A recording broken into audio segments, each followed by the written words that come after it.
Hai Sobat SBM, Kembali lagi di SBM ITB ITB Talks.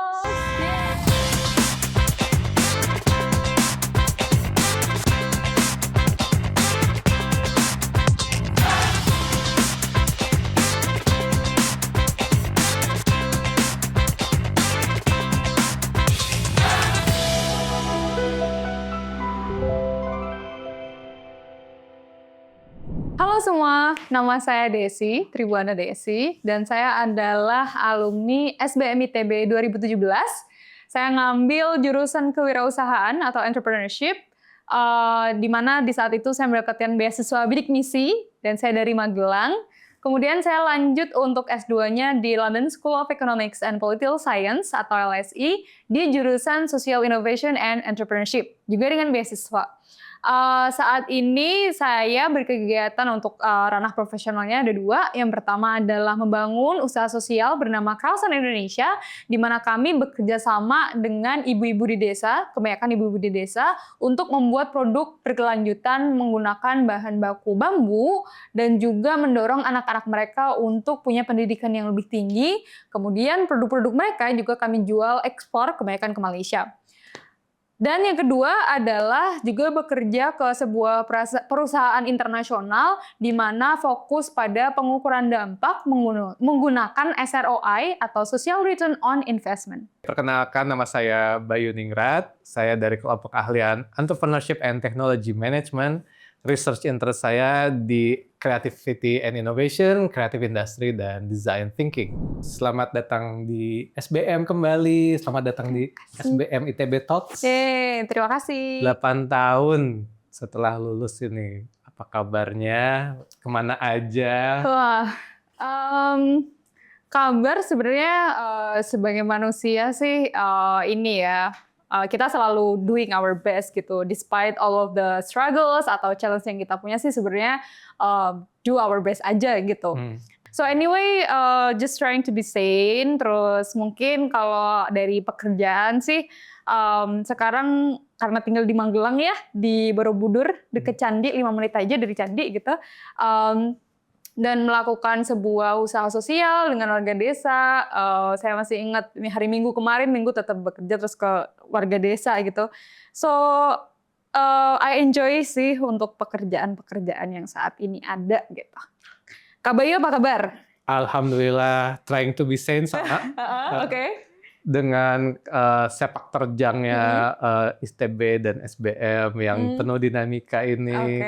Terus ada dengan anak-anak baru, adik-adik kelasnya Desi yang masih kinyis-kinyis dan apa ya, they are very enthusiastic, demanding, and full of energy. So the trick is how to hone that energy into the positive way, not the other side. Gitu. Cie, gila gompa. Politis sekali. Oke, Des, speaking of Magelang nih, tell me a little bit about your hometown. Terus latar belakang gimana sih dari Magelang itu, terus bisa sekonyong-konyong gitu ke SBM ITB. Ke Bandung ya. Gimana? Why Bandung? Jadi ada kenapa Bandung? Gitu. Jadi Magelang born and raised.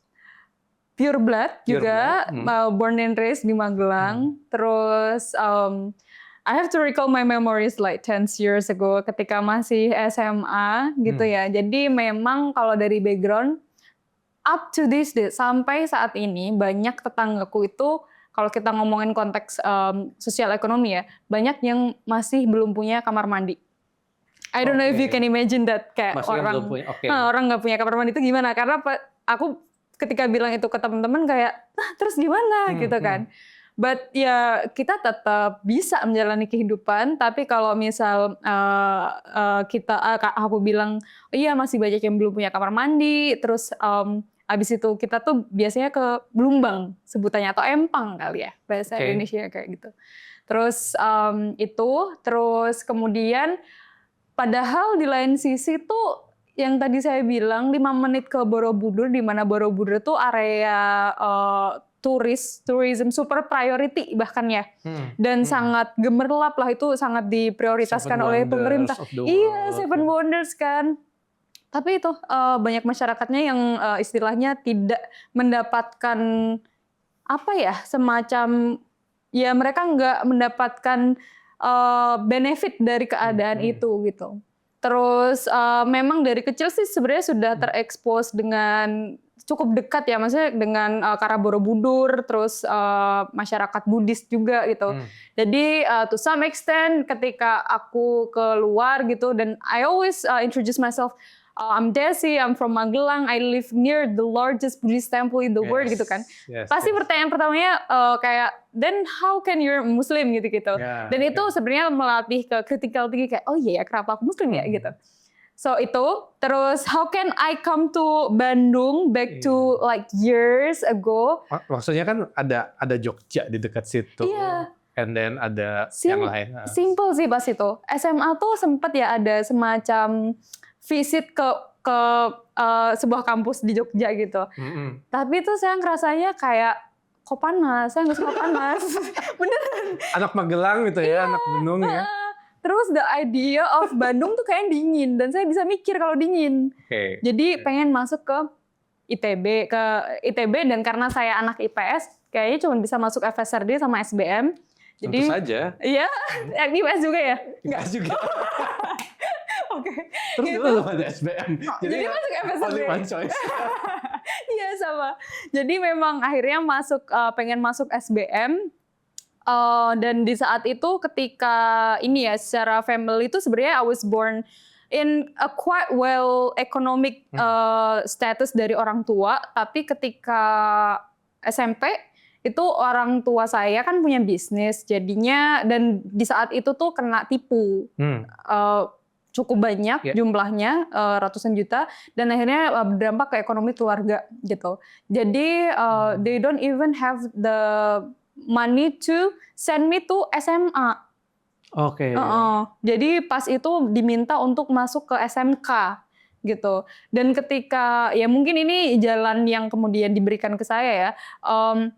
Ketika harus seleksi di SMK itu saya tuh nggak bawa suatu kayak seragam gitu yang harusnya saya pakai, dan nggak boleh gitu. Jadi intinya saya gugur, tapi ketika saya ke SMA saya diterima gitu, dan saya daftar SMA tuh diam-diam karena nggak disupport sama orang tua. Orang tua pengennya masuk SMK habis itu langsung kerja gitu kan. Tapi saya pengennya masuk SMA. Saya ikut banyak lomba tuh bukan karena merasa apa ya kayak mampu atau karena aku pintar, enggak. Dapat uang. Jadi bisa support myself gitu. Support myself, terus termasuk love language-nya tuh. Lebih karena nggak ada kenapa uang. ikut ini? Iya. Terus karena orang tua tuh sama sekali nggak mampu buat bayarin uang gedung atau SPP di zaman itu. Terus ya udah ikut banyak lomba, terus dapat uang itu. Jadi semua SPP dan uang gedung tuh Desi SMA udah bisa bayarin sendiri. Masya Allah. Oke, jadi intinya gue harus dapat penghasilan sebagai siswa apa ya? Ya udah ikut lomba. Iya, gitu karena kan belum boleh bekerja ya. Masih di bawah 17 tahun ya pas itu. Jadi salah satu how to generate income as a student adalah dengan ikut lomba gitu. Itu ada yang mendengar ya, anak-anak SMA how to generate financial freedom. Belum freedom. Tapi how to generate stream finance yang sebagai siswa itu adalah ikut lomba gitu. Betul sekali. Dan selain daripada financial stream itu juga berpengaruh ke nilai. Jadi kayak nilainya lebih bagus. Iya. Namanya ikut lomba. Iya. Jadi lebih gampang masuk ITB pas itu karena undangan masih ada yang undangan. Karena ada prestasi-prestasi gitu ya. Iya gitu. Jadi pas itu kan yang dilihat adalah UKT-nya berapa gitu. Ya, tentu saja itu ya. Dan di saat itu masih 20 juta per semester dan 1 tahun 3 semester. That's a lot itu. Aku nggak punya bayangan di zamannya tuh uang. Langsung gini ya. Iya, 60 juta gitu. Kan dulu tuh sistemnya boleh 3 pilihan. Saking pinginnya tuh saya cuman milih SBM ITB aja gitu. Dimana sebenarnya nggak apa-apa kalau masukin 2 univ lain gitu atau 2 jurusan lain. Tapi pas itu Desi remaja tuh sangat seolah-olah sangat clear apa yang dia inginkan, jadi cuma satu gitu. Udah fokus. Terus suatu hari ditanya sama kakak, karena ada kakak juga gitu. Emang UKT di SBM berapa gitu? Terus saya bilangnya tenang, nanti aku dapat beasiswa gitu. Padahal belum tentu gitu. Pas itu daftar nama beasiswanya bidik misi. Jadi saya ini penerima bidik misi juga. Yang dimana bidik misi ini beasiswa yang diperuntukkan untuk anak-anak yang orang tuanya kurang mampu, tapi anaknya tuh mampu secara prestasi gitu. Namanya sekarang adalah KIP ya. KIP, Kartu Indonesia Pintar Kuliah. Oh, soalnya ada yang buat SMA gitu-gitu juga ya. Mungkin satu lagi kerja, I don't know. KIPK gitu. Jadi tapi konsep yang sama. Ada beberapa yang ngambil penerima KIPK di SBM ITB. Oh iya. Saya masih ingat UN itu pengumumannya 13 Mei 2014, terus kemudian tanggal 20 Mei penerimaan ITB, Juni saya harus udah di Bandung karena ada matrikulasi namanya, matrikulasi buat bidik misi. Terus ya, that's the journey untuk kemudian sampai ke SBM ITB. Di saat itu satu dusun yang kuliah cuma 4 orang, termasuk saya sendiri. Luar biasa.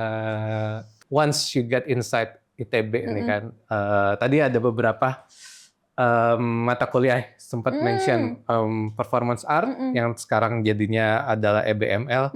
Aku lupa lagi namanya EBML itu apa. Terus satu lagi ekskursi itu tuh SHS, Study of Human Society. Yes, ingat. Oke, 8 tahun yang lalu tapi masih ingat.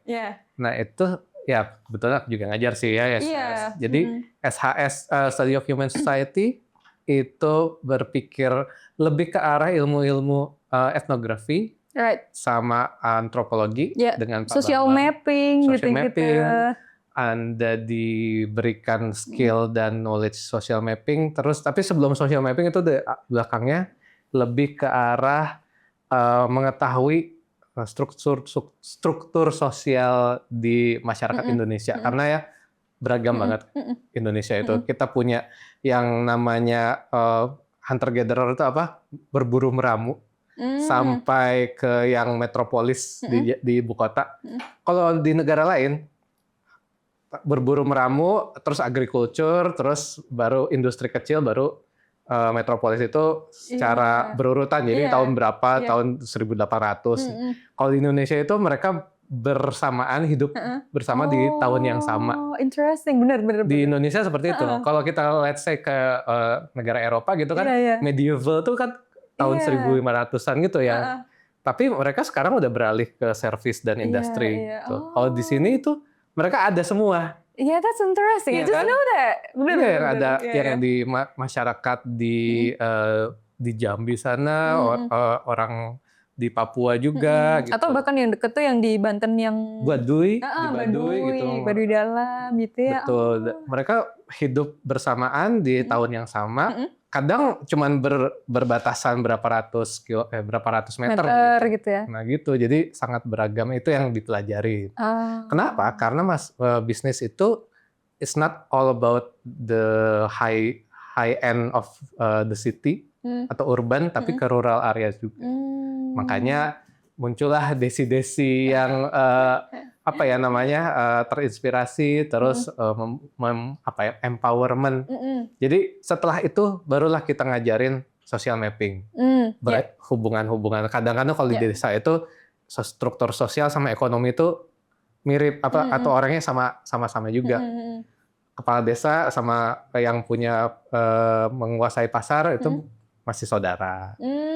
Gitu, masih family. Betul. Terus kepala gapoktan atau gabungan kelompok taninya masih family juga. Betul. Kayak gitu. Jadi masih beririsan. Dan orang-orang SBM perlu tahu itu, anak-anak mahasiswa SBM perlu tahu itu. Kenapa? Karena mereka akan berinteraksi nggak hanya di sisi back end, knowledge-nya atau di sisi konsumernya, tapi di produsennya juga. Anyway, kalau misal ngelihat populasi yang banyak anak SBM itu, apakah lebih banyak dari urban atau dari rural? Sekarang Atau overall yang Kalau selama ini? awal-awal berdiri SBM itu urban. Oh, Urban. oke. Karena fokusnya di anak-anak yang tadinya mau sekolah di luar negeri. ya. Iya. Terus Ini ada bisnis school di ITB. alternatif Iya, gitu ya. begitu. Oke. Jadi For now? anak-anak menteri dan segala macam gitu Iya, aja. iya, iya. Atau direktur-direktur gitu. Dan emang difokusin ke how to manage corporate. Nah, sekarang itu 50-50. Oh. 50-50. Salah satunya di KIPK atau mahasiswa bidik misi, dan juga ada dari rural areas. Begitu. Atau secondary city. Jadi dulunya cuman Jakarta and Bandung gitu, tapi ibu kota lah ya. Tapi sekarang udah menyebar lah demografinya. Makanya ada beberapa mata kuliah itu ditekankan di situ, seperti yang pemberdayaan masyarakat. Jadi ada community project. Penting banget sih. Melatih empathy kan Kak ya? Yes, community project itu how to solve problems in rural areas.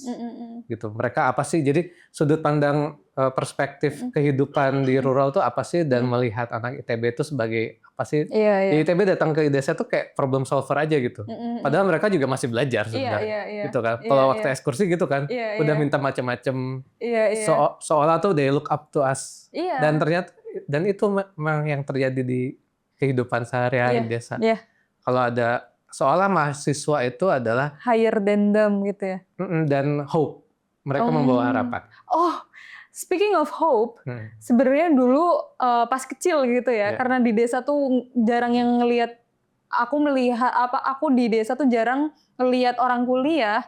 Salah satu alasanku kuliah adalah biar bisa KKN, biar bisa ke desa. Jadi you're right. Iya kan, mahasiswa KKN ke desa tuh kan sampai bisa kayak diterima banget. Terus kalau pas hope. Kalau udah saatnya pulang tuh nangis gitu kan. Gitu. Yeah, that's right. Yeah, we bring hope to them. Tandanya sebagai mahasiswa itu tuh udah motivasinya udah berubah ketika udah di dalam, atau tugasnya kampus itu nggak hanya tadi kan Desi bilang manifesting atau motivasinya adalah bisa dapat uang tambahan atau bisa menjadi mahasiswa gitu untuk pemberdayaan diri. Nah, kalau udah masuk kampus itu dirubah menjadi gimana caranya pemberdayaan masyarakat. What you can do, not to yourself. Not only individual value, tapi lebih ke society and komunal lah, nilai-nilai komunal gitu ya. Nah, lu udah punya ilmu nih gitu. Gimana caranya ilmunya dimanfaatin buat masyarakat, community gitu. Seperti itu. Speaking of which, gimana nih Kraosan itu berdiri dan apa ya namanya? Setelah dari menjadi mahasiswa wirausaha, Wirus. Angkatan berapa? 14 sampai 17 ya. Jadi masuk angkatan kedua Wirus. Angkatan kedua wirausaha. Halo Pak Wawan. Yes. Barusan tadi rapat sama Mas. Oh iya. Angkatan kedua sarjana wirausaha, program yang program bungsu lah ya kami itu. Terus bagaimana jadi kekraosan gitu, ada apa yang terjadi di wirausaha selama kuliah, terus jadi kembali gue kekraosan gitu. Iya. A lot of people asking me why, karena gini kan, kalau misal kita melihat pola kebanyakan anak ITB gitu, itu pasti habis itu kerjanya di kota besar, either di Bandung atau di Jakarta gitu kan. Multinational corporate consulting. Multinational company MNC gitu-gitu. Ketika kuliah di SBM tuh saya dapat short course dari Australia Award when I came to Melbourne at that time for like 6 weeks. Terus habis itu itu karena pertama kali keluar negeri, jadi kemudian bisa melihat Indonesia dari luar. Jadi ibaratnya tuh ngelihat dari luar akuarium. Biasanya tinggal di dalam akuarium gitu ya. Keluar Jawa, keluar negeri langsung ya. Dan ke Melbourne, which is one of the most livable city in the world. Yes. Jadi itu kayak, ada ya kehidupan kayak gini gitu. Wow, dunia di luar sana seperti bisa ini. enak gitu, Iya. dari transportnya, terus safety-nya gitu-gitu. Nah, di situ bertemu dengan profesor gitu, seorang profesor dari Monash University yang dia tuh sangat into research-nya terhadap Indonesia, that make me realize bahwa Indonesia have a lot of potential, and because we have more than 250 million people, we have a lot of social problems. Itu kan. Jadi ada opportunity dan ada problem gitu. Yeah. Nah, di situ baru sadar kayak oh ternyata Indonesia itu ini ya potensinya besar, terus kemudian tapi juga permasalahannya besar secara sumber daya alam ya, kita pas itu bahasanya sumber daya alam gede, sumber daya manusia juga gede gitu. Nah, barulah pas itu kepikiran dan mikir pas itu kayak pejabat-pejabat itu kan pernah ke luar negeri ya, pernah melihat kayak best practice dari sesuatu, let's say transportation, public transport gitu. Why it is kind of so hard to just implement it to our country gitu. Nah, pertanyaan itu yang kemudian saya masih ingat banget saya tulis gitu. Ya akhirnya kalau mau bikin perubahan tuh just start from small aja nggak apa-apa gitu. Dan baru masa itu ketika saya di Melbourne tuh saya punya the call, I would say, untuk kembali ke Magelang. Gitu, orang-orang di Magelang tuh yang having similar condition like I was gitu ya. Jadi kayak banyak anak-anak kecil, perempuan yang juga ekonominya sulit gitu ya. Kayak what can I do ya kalau aku udah lulusan ITB, lulusan SBM, udah dari sekolah yang bagus, dapat opportunity buat belajar dan ke luar negeri itu, kalau balik ke desa bisa apa? Gitu. That's a question that I want to answer for myself gitu. That's the mindset yang Desi kecil yang berangkat mah enggak? Belum punya gitu. Belum. Itu baru di akhir itu. Akhirnya balik dan memang melihat bahwa dulu belum tahu tentang inequality atau ketimpangan gitu ya. Tapi kayak ternyata masih banyak kayak melihat Desi masa lalu aja gitu. Yang kayak I was that girl. I was there too gitu kan. Nah, mulailah untuk gimana ya caranya. Jadi alasan bikin Crowdsound itu sebenarnya 3. Pertama adalah problem yang dimana di Magelang itu sampai sekarang 2025 kita ngisi podcast ini gitu ya. Rata-rata pendidikan warga Magelang itu 7,81 tahun. Which is only graduated from elementary school. Cuman lulusan SD gitu. Terus ya maksudnya mungkin secara makro kita bisa melihat berapa sih persenan lulusan perguruan tinggi atau S1, S2, S3 apalagi kan sangat-sangat kecil gitu kan. Apa kepikirannya apa gitu ya? Boro-boro kepikiran mau sekolah lanjut juga. Iya. Nah, terus 7,81 tahun, terus kemudian poverty rate-nya juga tinggi. Angka dropout kids, anak yang putus sekolah juga tinggi, dan yang lebih parah adalah childhood marriage, pernikahan dini. Tahun 2018, jadi kan saya lulus 2017, data 2018 itu ada 1.972 kasus pernikahan dini atau sekitar 160 pasangan menikah dini di Kabupaten Magelang, yang dimana angka itu 6 kali lipat lebih besar daripada total kasus yang ada di provinsi DIY Jogja gitu. So that's concerning. That's a huge number gitu. Why? And it's always like making vicious cycle, lingkaran setan, karena poverty, karena orang tua yang nggak mampu ngirim anaknya ke sekolah, dan orang tua yang mindsetnya, aku nggak mampu ya udah ditransfer ke orang lain, jadi diringkahkan anaknya. Deflecting the responsibility, gitu. Transferring the risk mungkin ya, transferring the responsibility gitu lah. Dan kebanyakan yang jadi korban siapa? Perempuan. Mereka harus kemudian hamil di usia yang belum matang ya, secara biologis. Usia berapa sih rata-rata? Kalau definisi pernikahan dini itu di tahun 2018 di bawah 17 tahun. Kemudian angkanya sekarang sangat turun drastis karena undang-undangnya sudah mengatur di tahun 2019 itu 19 tahun untuk perempuan gitu. Jadi itu kan pasti karena policy. Nggak boleh gitu ya? Nggak boleh. Sekolah dulu sana. Secara policy nggak boleh, tapi tetap terjadi.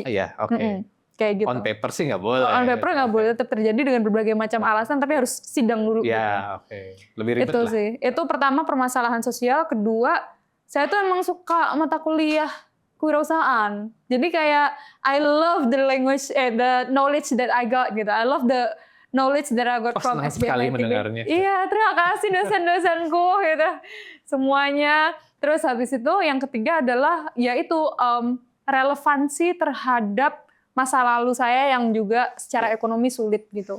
Gitu. Mirroring terhadap ini ya, desi-desi kecil yang ada di Magelang ya. Iya, dan pendidikan tuh save me a lot ya.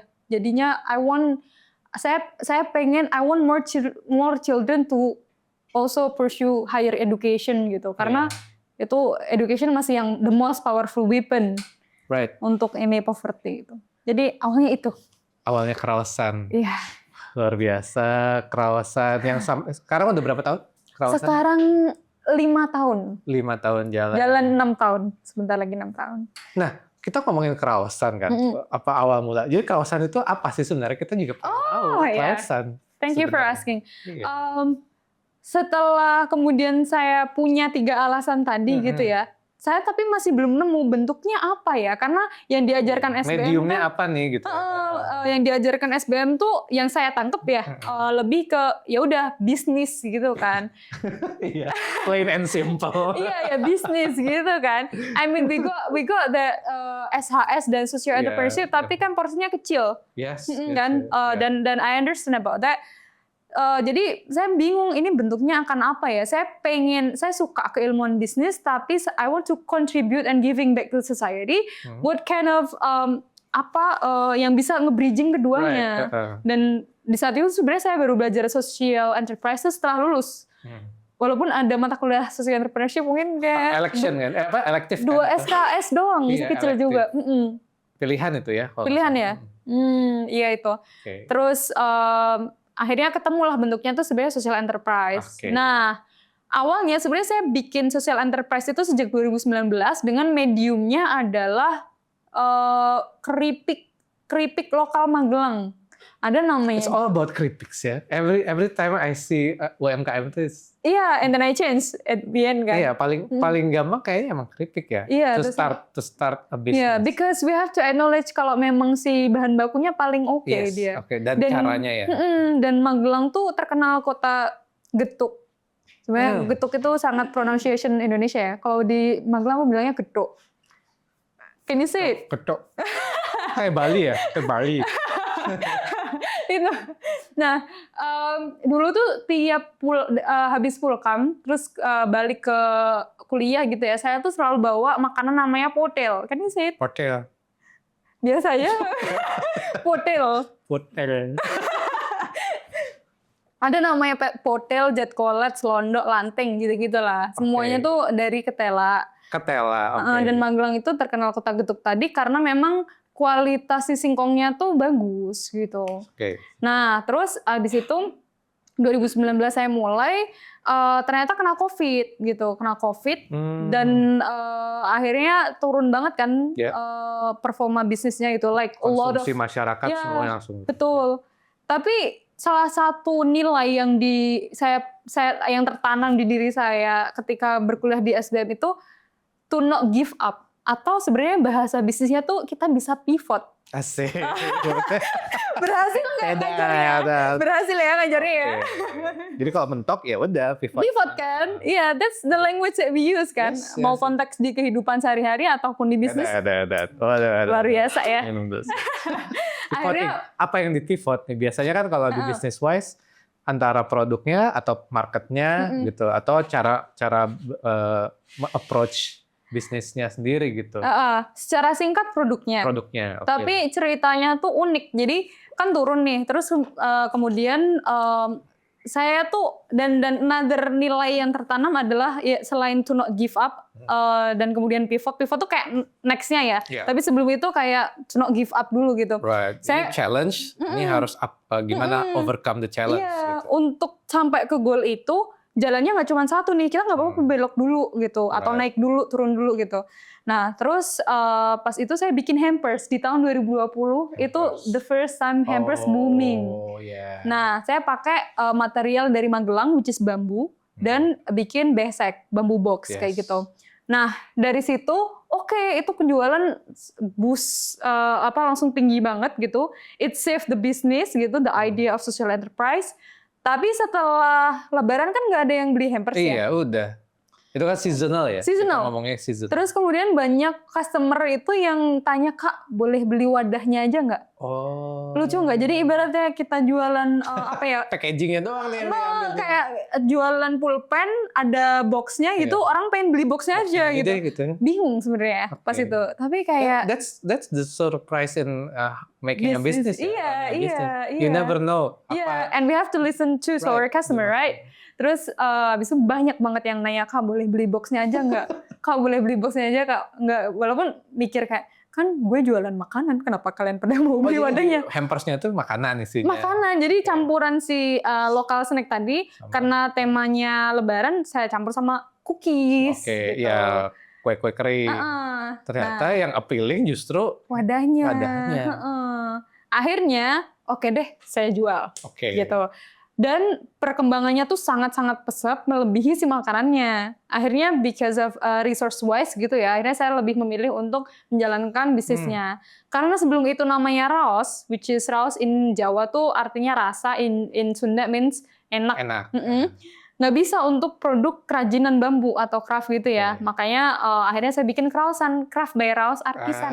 Oh itu dia. Yes, bukan croissant. Bukan croissant tapi kraosan gitu. Mirip-mirip. Nah, kita udah tahu bagaimana kraosan terbentuk, terus apa itu kraosan. Nah, kan ketika saya ngajar nih, mengajar di mahasiswa berbisnis. Itu kan mereka tidak berbisnis sendiri ya, mereka harus memang ada yang namanya creating relationship ke vendor, stakeholder ke pasar, salah satunya ke partner. Nah, ke partner bisnis. Untuk Krausa sendiri ini kan terjun langsung ke desa nih, gitu. How did you manage to establish the relationship kepada partnership-nya Krausan, baik itu yang sebagai produksinya atau wider marketnya, karena selalu yang aku hadepin UMKM itu, saya bisa produksinya, tapi marketingnya jualnya challenging ya. Tuh, jadi Krausan itu so far ya, ini how did you manage and selama ini gimana sih? Oke.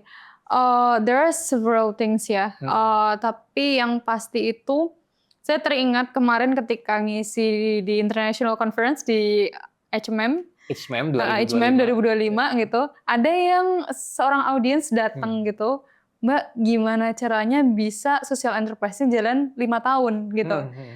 Dan the first thing that I have in mind is actually kenapa nggak bisa, apa yang membuat kalimat itu atau pertanyaan itu ada gitu kan. Karena memang berdasarkan pengalaman dia dan juga riset ternyata most likely itu 3 tahun gitu. Terus pada collapse gitu kan. Satu yang pasti karena relevansinya ke saya tuh sangat tinggi. Saya orang situ. I speak their language. I also like having the similar life lah dengan mereka. Tapi sudah terpapar dari luar Putra juga. Putra daerah lah ya. Gitu. Putri daerah. Homecoming gitu. Warlock homecoming. Itu jadi memang relevansi dan relevansi dan meaning ke saya tuh besar. Jadi step pertamanya udah dimakan semua tuh, empatinya tuh udah gua kerasa. Iya. Nah, terus karena memang punya itu hubungan dengan pengrajin tuh saya rasa lebih mudah. Plus saya menyadari tentang apa itu inequality. I have a good education. Dan saya tahu tidak semua orang Indonesia tuh mendapatkan itu, gitu. So one thing that I said to myself adalah yang paling penting adalah humility sebenarnya, kerendahan hatian ketika bersama mereka. Jadi salah satu yang saya ingat juga adalah ketika datang ke masyarakat, ya kamu datang sebagai masyarakat itu sendiri. Copotlah si jas alma mater ITB atau nama-nama besarmu tuh copot. Jadi sejauh ini sih saya nggak tahu ya, kayaknya pengrajin saya tuh nggak terlalu tahu saya tuh lulusan mana. Karena I keep that for myself, for myself gitu. Just being Tribuana Desi. Mbak Desi bahkan. Mbak Desi aja. Udah. Mbak Desi. Tribuana terlalu royalty ya kayak. Iya Mbak Desi gitu. Terus kemudian untuk mengenai dampak yang pengen di-create itu, karena saya punya bayangan dampak ini yang pengen di-create gitu ya. Jadi memang ada semacam intended outcome yang ada dua. Pertama, secara ekonomi mereka lebih baik. Kedua adalah secara pendidikan anak-anak pengrajin gitu. Yes, okay. Jadi di Krausan itu ada juga beasiswa untuk anak pengrajin. Wow, oke. Yeah. Ini sebuah inovasi baru ini ya. Yeah. That's maybe not be taught in conventional business gitu. Yeah, Tapi ini memang mix social and business gitu kan. So we have that kind of skema yang seperti itu. Harapannya tuh gini, karena saya merasakan dampak dari pendidikan. It's a very good impact for me gitu. Dan saya mau lebih banyak anak di desa tuh yang kuliah, as simple as that gitu kan. Nah, akhirnya, tapi karena kondisinya mereka hidup masih dalam kemiskinan gitu ya, there are two interruption yang saya lakukan secara ekonomi dan secara pendidikan. Ekonomi adalah dengan membuat training, melatih mereka untuk membuat produk yang berkualitas, terus kami juga jamin untuk marketingnya. Because like what you said gitu, market is always, not always, most likely the challenge of businesses gitu ya, di desa atau yang small gitu. Jadi itu. Dan mereka pun sebenarnya juga jenuh ya, masyarakat di desa yang suka jadi target mahasiswa KKN atau apa, atau program-program itu biasanya training tapi tidak ada keberlanjutannya. Training, foto bersama, pakai spanduk, udah. Iya, kayak ya itu. Jadi itu lebih ke dibilangnya stop at output, tapi outcome-nya belum nyampe gitu ya. Dan we want to have outcome too and impact too gitu. Ada sebuah framework namanya Theory of Change. Nah, kayak gitu. Terus yang kedua, bukan to make sure ya, lebih ke untuk lebih mengoptimalkan the idea to cut poverty from their family cycle, itu adalah dengan pendidikan. Makanya dengan memberikan support pendidikan ke anak-anak pengrajin. Kayak gitu. Sejauh ini ada 13 anak yang kami beri beasiswa juga gitu. Dan saat ini pun saya sedang belajar tentang SROI ya, Social Return on Investment. I took like professional pathway regarding it gitu. Dan kemarin baru seminggu yang lalu saya datang ke rumah pengrajin dan mencoba untuk menggali. Tadi kan 2 itu intended outcome. Ada yang unintended, ternyata ketika bergabung sebagai pengrajin Krausan itu ternyata menambah keharmonisan keluarga. Oke. Jadi itu karena apa? Apakah karena jadi selama ini untuk konteks keluarga ini ya, si suaminya itu selalu merantau. Dan akhirnya yang ngurusin anak-anaknya, di case ini dia punya 3 anak, terus harus ngurusin anaknya 3 itu dia sendiri, si ibu ini sendiri. Terus dia kan harus menanggung emotional burden sama kayak domestic works yang sangat besar kan. Di saat sebenarnya ketika bapaknya ini merantau juga tidak memberikan financial benefit yang oke gitu. Nah, karena gabung jadi pengrajinnya Krausan, akhirnya bapak ini kayak oke, saya akan stop merantau karena pendapatan dari Krausan cukup kayak gitu. Dan bukan hanya berhenti dengan pendapatan ya, pendapatan yang meningkat gitu-gitu, tapi ternyata si ibu ini jadi punya emotional burden-nya tuh lebih sharing. Karena di-share, iya. Ini kayak sedikit konsep tentang care ekonomi juga sih sebenarnya ya. When we care, sebenarnya itu akan banyak hal yang terselesaikan lah ya. Yang intangible-nya ya. Itu. Jadi sejauh ini untuk dampaknya tuh seperti itu, and we still working on it. Jadi ada 13 anak under Krausan Scholarship untuk menyekolahkan kemana? Nah, sejauh ini SD, SMP, SMA atau SMK setara gitu ya. Pertama kami melakukan bisnis lebih banyak bootstrapping. Jadi memang based on the revenue, based on the product sales gitu-gitu. Lalu kemudian memang ya istilahnya melakukan ini bukan in a kayak startup yang cepat banget gitu, tapi kayak we know that it will take quite sometimes to change the condition of a family gitu. Sampai SMK. Jadi yang salah satu saya suka banget ceritanya adalah cerita dari Pak Senen namanya. Pak Senen dan Bu Rofiah ini mereka sama tidak lulus SD. Tapi akhirnya karena ada si beasiswa Krausan dan juga Krausan overall gitu ya, anaknya bisa lulus SMA gitu. Dan ketika wisudaan tuh saya diundang gitu, kayak Mbak Desi datang boleh nggak gitu-gitu. Okay. They want to celebrate with us gitu basically. Jadi itu Itu sebuah self rewarding banget ya. dan ternyata ketika ditanya untuk si SROI tadi mengukur dampak gitu, ternyata ibunya tuh itu hal yang sangat berarti bagi dirinya karena bisa nyekolahin anaknya lulus dengan baik dan tanpa meninggalkan hutang. Jadi selain bisnis entrepreneurship, tapi juga udah ada filantropiknya sudah masuk di sini. To some extent, yes. Yes, selamat best. Thank you. We're still working on it. Iya, Jadi, tentu saja. still a lot of dan things. nggak semua startup atau UMKM Think itu about that, bisa belum sampai sana gitu, udah keburu. Mereka mikirnya IPO dan exit strategy gitu, lebih ke situ sih. So, Desi, kita sudah mendengarkan Desi Kecil dari Magelang, lalu ketemu Kak Puput terus ke ITB, SBM ITB dengan jadi mahasiswa bidik misi. Yang tidak diceritain itu adalah setelah itu ke London School of Economics, Social Entrepreneurship, Social Innovation and Entrepreneurship. Social Innovation and Entrepreneurship sangat align dengan sepak terjangnya Desi. Lalu ada hari-hari di pesantren, lalu nah itu kan ngaruh ya. Terus lalu Krausan sendiri. Krausan ini yang pertamanya jadi UMKM empowerment, sekarang malah udah memberi beasiswa begitu. Jadi apa yang key take outs buat listeners nih atau SBM sobis SBM sendiri, reflectionnya apa kira-kira? I would say saya beruntung sih untuk kemudian mempunyai perjalanan yang seperti itu gitu. Even though I choose, I consider, I decide gitu ya. Tapi overall saya sadar bahwa tidak semua orang tuh punya opsi yang sama dengan saya. Jadinya outputnya atau kesempatan yang didapat tuh beda-beda gitu.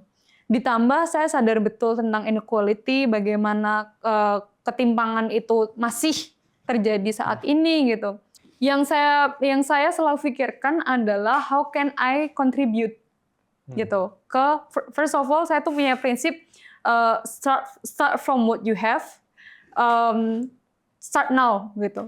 Gitu. Jadi kayak selalu konteksnya tuh ngelihat ke diri kita dan bukan ngelihat apa yang kita nggak punya gitu.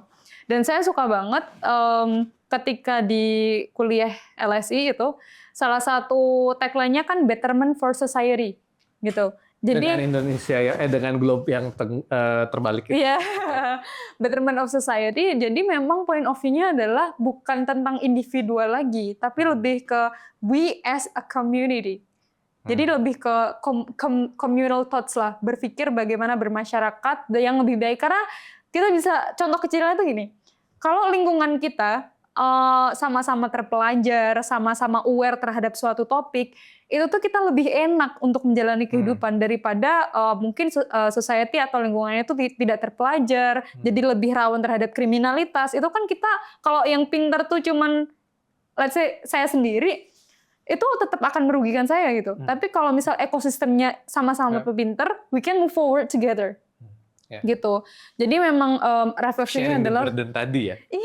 Iya, exactly. Jadi memang the idea adalah kita bagaimana bisa kemudian nilai-nilai individual atau pengalaman individual ini bisa bermanfaat untuk society gitu. Salah satu idola saya yang kemudian in one of the day gitu saya ketemu beliau adalah Muhammad Yunus. Beliau sekarang ketemu langsung ya? Iya. Itu kayak sebuah keberuntungan gitu. Ya sesimpel kok bisa Desi yang dari desa ketemu Muhammad Yunus gitu ya. Nah itu kan nggak semua orang mendapatkan itu. Itu keren banget. Itu you get privilege kan? Iya. Terus how can I use that privilege gitu? Aku nggak bisa ngajak Kak Bayu misal untuk jadi ketemu sama beliau gitu kan. Tapi kayak I can share the spirit, the wisdom that I got from him gitu. Jadi itu sih betterment for society, kita sebagai manusia sosial, makhluk sosial ya kalau dulu bilang bahasa ininya itu how I always have the like how can I contribute to my surrounding, my environment Lebih gitu sih. Iya, beresonansi itu. Knowledge-nya tuh bisa Iya betul. ripple effect-nya gimana ya? Iya betul. Ya, jadi apa namanya? Pertama acknowledge dulu ya. Kita punya opsi apa aja. Daripada kita mikirnya kita nggak punya opsi apa aja nih gitu. Jadi what we have, start doing what And we have. brave to take action. Kayak pas itu kayak berani-beraninya ya Desi yang mungkin orang tuanya nggak punya privilege secara keuangan, pengen masuk ke ITB, SBM. Jadi kayak tapi I'm so happy with Desi ketika muda karena mau untuk kemudian mengambil langkah-langkah itu, langkah yang berani sih. Iya, the taking the leap ya. Yeah. So be brave to take your action lah. Asik, itu dia. Taking the leap. Leap of faith ya, itu ya namanya. Leap of faith. Jadi take that leap of faith, you never know it brings you to. It's scary anyway, but life any leap is is scary. Any leap is scary. Any leap is scary. Mau kemana pun leap itu scary. Iya. Scary itu karena kita nggak tahu apa yang di ujung situ. Iya, we never know. Iya. Yeah. Itu yang bikin scary. Itu aja. Oke. So anak-anak di adik-adik kelas yang baik udah di SBM atau aspiring students buat masuk SBM, once you got in, itu the options is so many. Jadi mau beasiswa, mau empowerment, mau menjadi apa namanya competition, business competition, it takes you to anywhere. Dan saya berterima kasih sih ke SBM gitu karena banyaknya mendapatkan apa semacam orang lain bisa ini ya. Walaupun kayak ibaratnya pas itu tuh saya nulis di diary saya kayak teman-temanku tuh kaya-kaya tapi yang aku pelajari mereka tuh baik gitu. Jadi nggak songong ya. Jadi kayak lebih dari kayak memandang karena kita mungkin feeling inferior ya. Karena we're not coming from the same. We're looking from outside in society. Tapi setelah berteman dengan mereka sekelas gitu, itu yang saya pelajari dan saya selalu bawa kemana-mana adalah kindness, gitu. So you feeling inferior is valid gitu, tapi when you're in a good environment, in a good ecosystem, kamu malah akan belajar lebih banyak ke mereka gitu. So please be brave to take your first step, to take your scary step. It will help you and it will ease you, kayak akan mempermudah jalan-jalan ke depannya. Amin. Thank you so much. Terima kasih juga sudah. Sama-sama. Ayo Sobis SBM, terus saksikan SBM ITB Talks di episode selanjutnya. Dan jangan lupa klik tombol like dan subscribe di platform YouTube dan follow di Spotify. Kita tunggu diskusinya di kolom komentar. Jangan lupa sebarkan podcast ini ke platform media sosial masing-masing. SBM ITB for the greater good.